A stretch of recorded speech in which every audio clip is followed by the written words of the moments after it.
Well, yes, I was born in Richmond, October 24th, 1921. My mother and father had 8 children, and I was next to the youngest.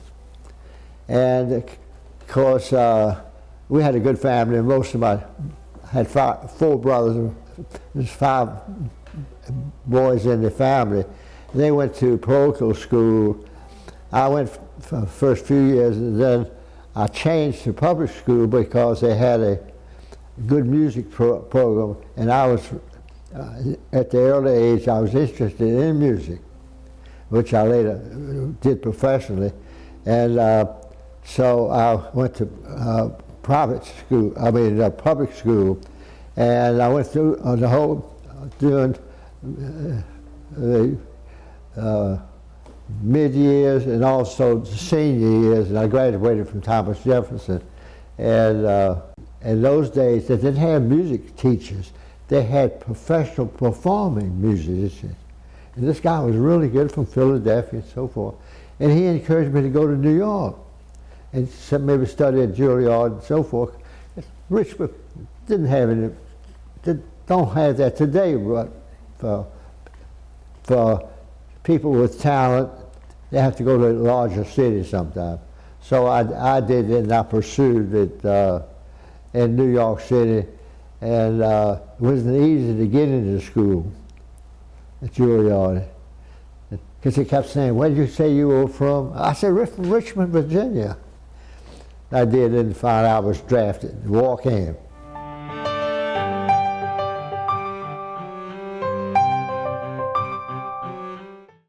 All my brothers and sisters had grown up, you know. And I had a brother, he went to New York as a commercial artist, went to Pratt Institute. And so finally, after I graduated from Thomas Jefferson, Richmond, I packed up and went by myself now to New York City, and tried to get into Juilliard. They said, "Whoa, whoa, whoa, I don't think you're ready for Juilliard." So they asked me, said, "Can you stay over for the summer? We'd like to assign you to your teacher, who is the principal base with Toscanini." And he said that, and I said, "Yeah, I'll do it. I don't know how I'll live." But I was doing club dates, see. I joined a musicians union at age 16 in Richmond. That allowed me to get paid for what I did. When I went to Juilliard, it's a very prestigious school, of course, and they have some of the best teachers. And I was able to join the New York Musicians Union. Lord, there was 25,000 members in the union, and so the competition was quite big. And I was doing club dates. I was okay to support myself doing that. And I shared an apartment with another musician from Juilliard. He was a bass player too. Hey, we were both of us 2 bass players in one small apartment. And he later, while he was still in school, he auditioned for Porgy and Bess when they did the revival in 1940. And he was 19 years old at the time, and later on went with the Pittsburgh Symphony. I went another direction because I was drafted, and they wanted to put me in some area of the Army. I said, "I'm a musician." He old Army guy. He said, "Oh, we don't need no musicians." And I said, "Yes, you do." I convinced him to put me in, and I joined 80 musicians who were professionals, and we had all the instruments. They played all the instruments, you know, and also we did shows, performing. So we were musicians, performers. We had to do all that stuff. We put those shows on the stage. When we go into a city, first place we would go to the opera house or something, get it going. And so I played extensively. Then when our visitors came in to tour, like Ingrid Bergman was there, we toured with her, things like that, you know. And it became very interesting.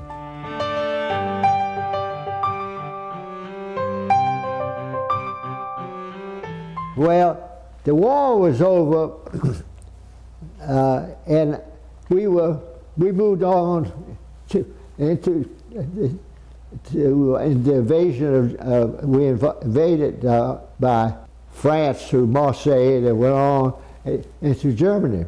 And when the war was over, we were in Stuttgart, Germany, big city, and a beautiful city, and everything was really bombed out, except the Opera House. It stood by itself. I don't know if that was by design, but they didn't touch it. And so we took over the Opera House right away and got it ready. And we were doing 3 shows a day. And we liked to do it. And so I got a lot of training. We had good people who were in show business and so forth. And so while I was in Germany, and of course the war ended, and I get a letter from home, and everybody had to be redeployed back to the States. You know, the war's over, take it back home. And I got a letter from home saying that they had located my grandfather, our grandfather in the family. He was from France. I'm French descent. And they located, because during the war, we didn't know where he was, because the Nazis conquered, came into France and occupied France. And so, and when the war ended, the message to all the troops was that everybody's going home. There would be no transfers. We can't go. And so I'm stuck in Stuttgart, and I got to get to my grandfather in Paris. And that was a little tricky. And there were no exceptions. You couldn't get transferred across the street.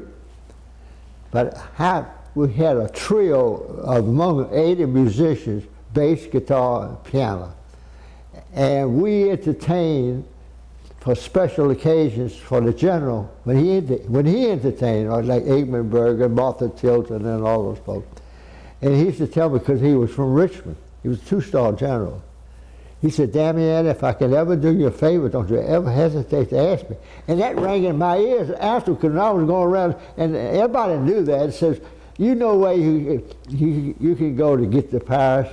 And I went to see the general, and he facilitated my movement to get it transferred to a band in Paris. And I did, and once I got there, I liked it.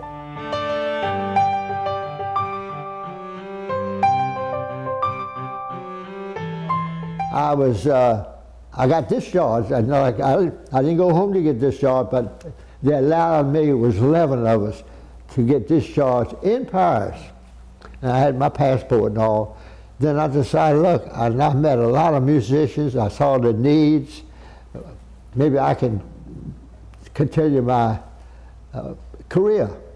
And I did. And I stayed 10 years. And I discovered this blind pianist, a great pianist. If you know some of the pianists, he was just equal. And we did recordings in Paris on Silver Records and Mercury Records. And he came on the job. See, had to entertain. The war was over, but the troops were still there. Everybody couldn't leave at once, so they needed entertainment, and we didn't have enough musicians, so we hired French musicians. We outsourced, just the opposite. And he came on the job one day, and I recognized his talent. And he's handsome young man, and very, very good. Played anyway from Chopin to jazz, And so we formed this trio, Francois Chopin Trio, and I was with them for 9 years. Mostly in Paris, Monte Carlo, Geneva, Switzerland. We'd go there at the Hotel Richmond for 2 months every year at Christmas time. Oslo, we went to for the Winter Olympics. They hired us. They wanted a European flavor. They hired a French chef and all that, because they built a hotel, the Viking Hotel, just for the Olympics. And we opened the hotel.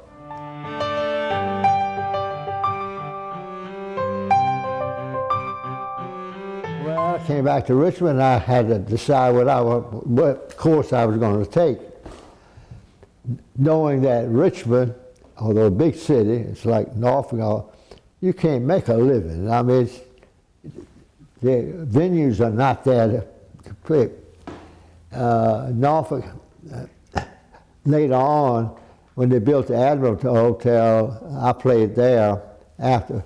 But when I came to back to States from Paris, my life changed at that point because I knew there was no career, no jobs. You know, you pay a club date once in a while, and you can't live that way.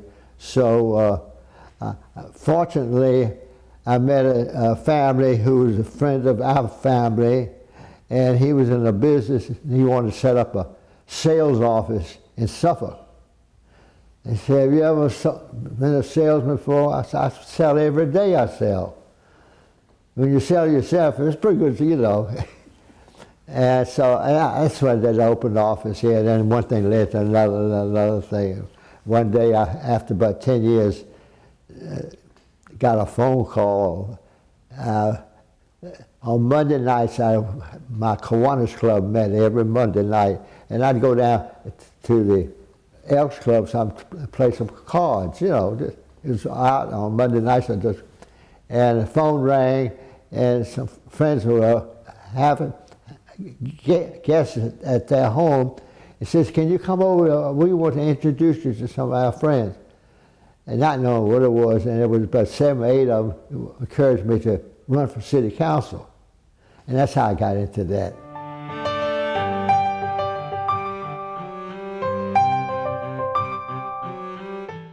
First of all, each community had to decide on its own if they want to merge with another community, because we were so to do that, there was a lot of pros and cons. You know, some the people in the rural areas, well, we don't want to be like an urban area and all of that. They had some fear. So what we did,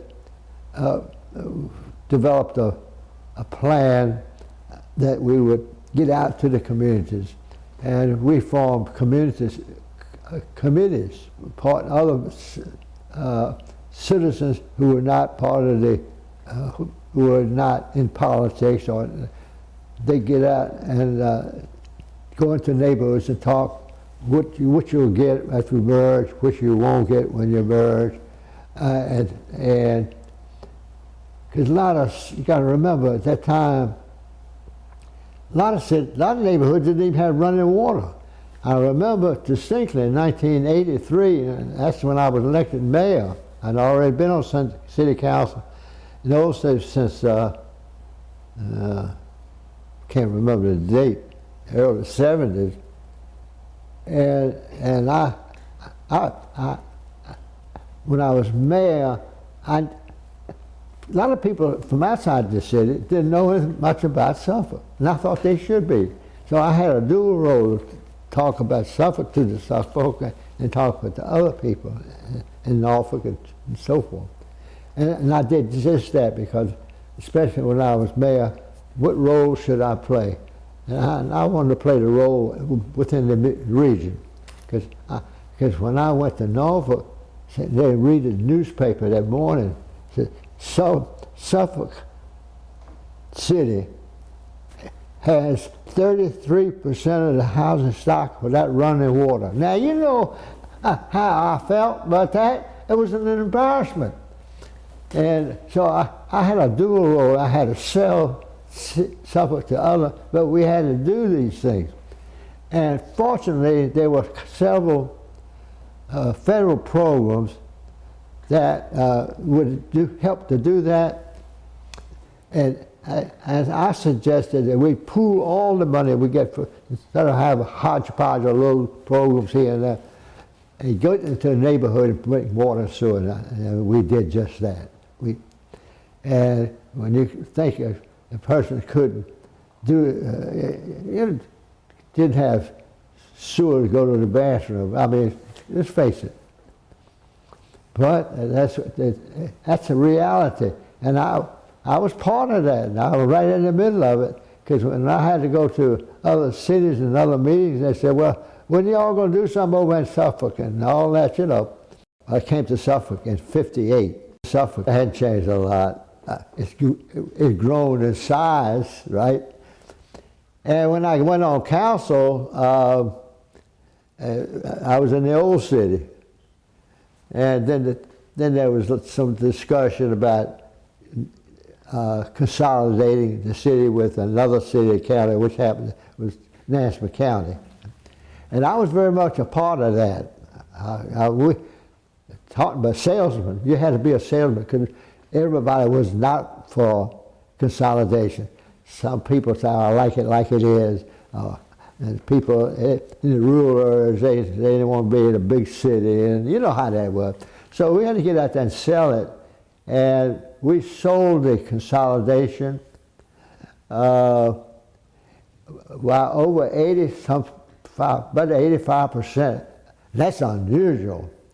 And since the merger of Suffolk and Nansemond County in 1974, there had been 7 or 8 attempts in the state for other mergers between cities and counties and towns and so on, and all of them failed. Because it's a referendum, and the people in both communities who are giving up there to join with them had to pass it. And this was the last one of the mergers, and there have not been any in Virginia since.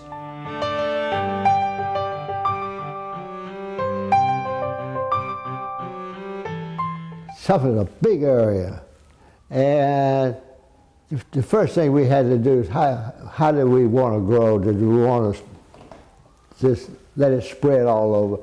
And we developed plans, the city and the planning commission, we hired consultants, but it's very, very difficult to help direct your growth. But that's the growth policy of Suffolk today, is to grow into areas that already exist but need to be enhanced and so forth, and occasionally create new areas. And one area that was created was Harborview, as an example. It was all farmland, and I remember 1987 when we rezoned that area for what we call urban development, and Harborview was one of them, along with the community college in that area. So I've seen it all.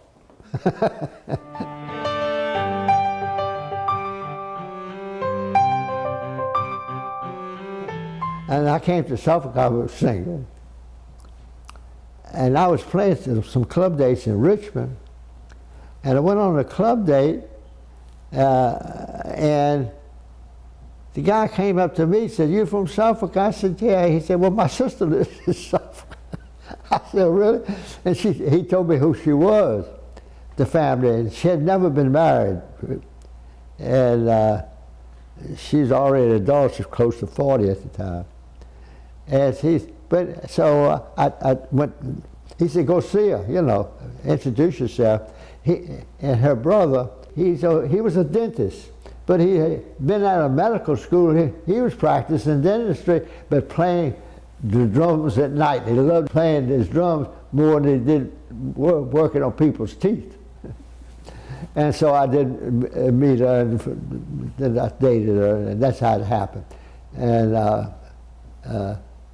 I was already an adult, you know, much. So I made Suffolk my home. I have all my life, even when I was in Paris or states like in Norway for 6 months, or I adopted the customs of that city, and now you know, be part of it. And that's what I've always done, you know. Because you live in a place and you want to call it home. Even today, People live in a neighborhood don't even know who lives next door. You know, it's hard to believe, but people need to neighbors helping neighbors. We talk about that a lot.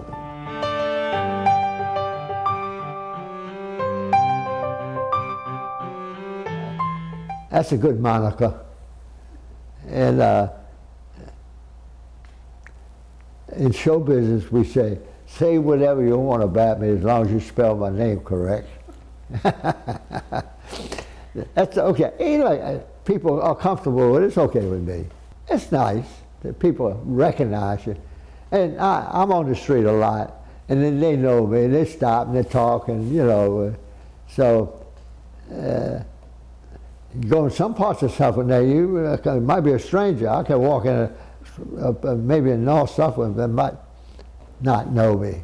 But after all, I've been doing a show, television, my show. I've been doing it for 22 years. That's a lot.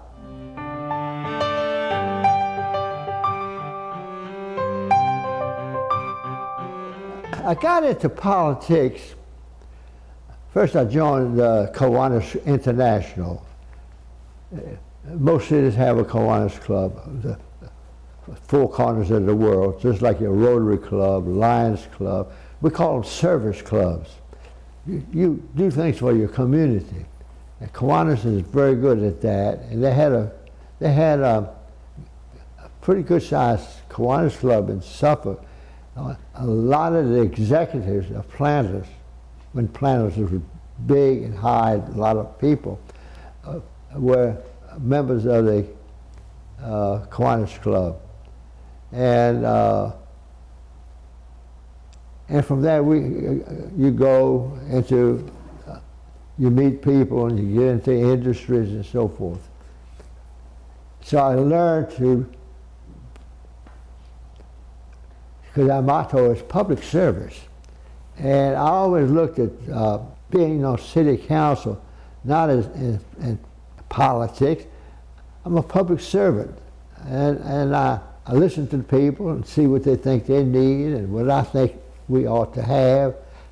I can draw on my broad experience living in other countries and other cities, that I have a little edge over some people who say lived in a little village all their life and been anywhere, you know. So I have a broader scope.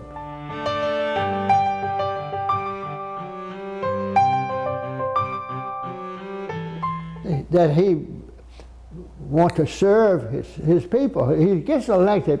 Sometimes they forget why they got elected. They get elected to make a better neighborhood. Then the better neighborhood's another big area. And you get along with your neighbors in other cities, and that's where your focus should be, not trying to get elected in the next election. But that's because that's part of it, you know. But if you like public service, you do it for the good of it, not for any monetary. Because I remember when we were on council, we got $10 a week. I thought $10 a meet. I mean, so it's not the money. But I don't like politics the way it is sometimes. Sometimes they lose the focus of why they're on it. And sometimes it's for their own personal needs or greed or something. But that's where you communicate with the people. If everybody understands and you get the message out. And I started in a lot of neighborhoods like Hall Place. I created Hall Place. It was a nice family right across the street, like South Main Street and all that. Families was there for years, and then they started moving out, you know, and the new people.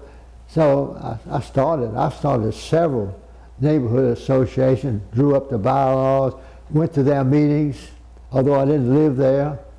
So you have to do that. You have to show that you are interested in that neighborhood, and that neighborhood is an important link to other neighborhoods. The trouble is that we don't communicate enough. Well, you have to be visible. And one visible is be part of the community. And that's why councilmen who understand what they go to these meetings, you know, have a special meeting or cookout or something from the church, and they get to meet people, and sometimes that councilman grows to a bigger arena and it becomes a delegate to the General Assembly if he has the ability.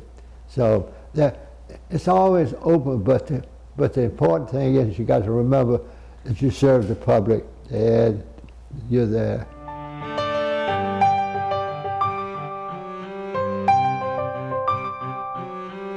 I learned early on that private businesses are not large anymore. You don't have, nobody opens up a big hardware store where you got building supplies and all that. So people go shopping for small things, shoes and all that, and you don't need a lot of space. 500 square feet, I can put a lot. I can put all the shoes in Suffolk in 500 square feet. And some of them got 1,500 feet, 2,000 square feet. And so my model that I thought, if I take a building and program it differently and look for small tenants, but to do that you had to construct the spaces. So I took the Ballard Smith, which is 12,000 square feet, and I put 13 spaces, all nice storefronts and everything like that, and I can rent them easier. You know, it's just a facing thing. Yeah, if you're an ice cream store, how much ice cream store you need? You know, today, 300 square feet, get all the ice cream you want. Yeah.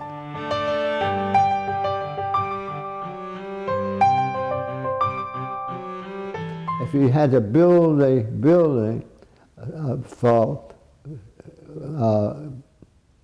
government use, like courthouse, build it downtown. Don't build it where nobody is. Build it because they come there.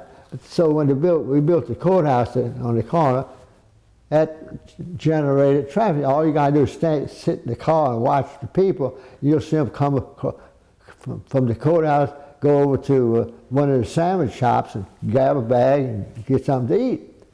And so you need that. And that was always been my philosophy is if you want to enhance an area to grow, you have to feed it.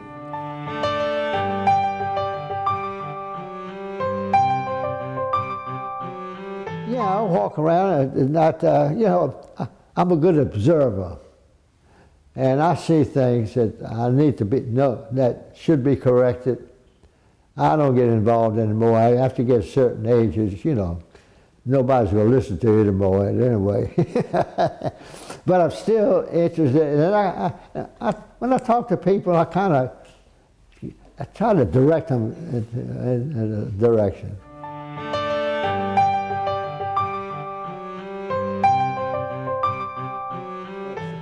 City strategically, it's part of the region. We have good road connections between the various cities. Now you're enhancing the new tunnels, we know that. Of course, you might have to pay for it going in there. That'll always be an issue. The public had very little to do with that. That was, they did it, and they knew they had to have better communication. How you do it it's just like Virginia Beach and Norfolk will never decide on light rail. Well, public transportation, that's what I lived on. In Richmond, we had one of the best. They pulled up the streetcars. Well, I've never been on a school bus. All went through high school. We had streetcars. Today they call it light rail. Bus service, and all hours of the day and night. I mean, people depended on it. And that's how they got downtown, that's how they got to the jobs. And then things unraveled, changed, and they took up the tracks. dug them up. And later on, when they got years later, they wanted to do light rail, they could have used the tracks. Hard to believe.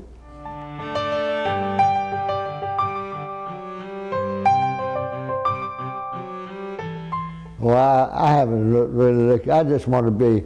Well, I'm doing like I do what I do now. Be part of the community. I got every week I write myself an agenda. It's got a map. I mean, appointment book and all the blocks here, but somehow that doesn't tell me a story. So I write me an agenda on a certain date, where I got to be, and so forth and so on, and I can make an adjustment. And sometimes I carry it in my shirt pocket. After all, my memory's not that great, you know. My memory's all right, but if I got 3 appointments during the day to be here and there, I will make sure I know about it. So, but because I'm still active.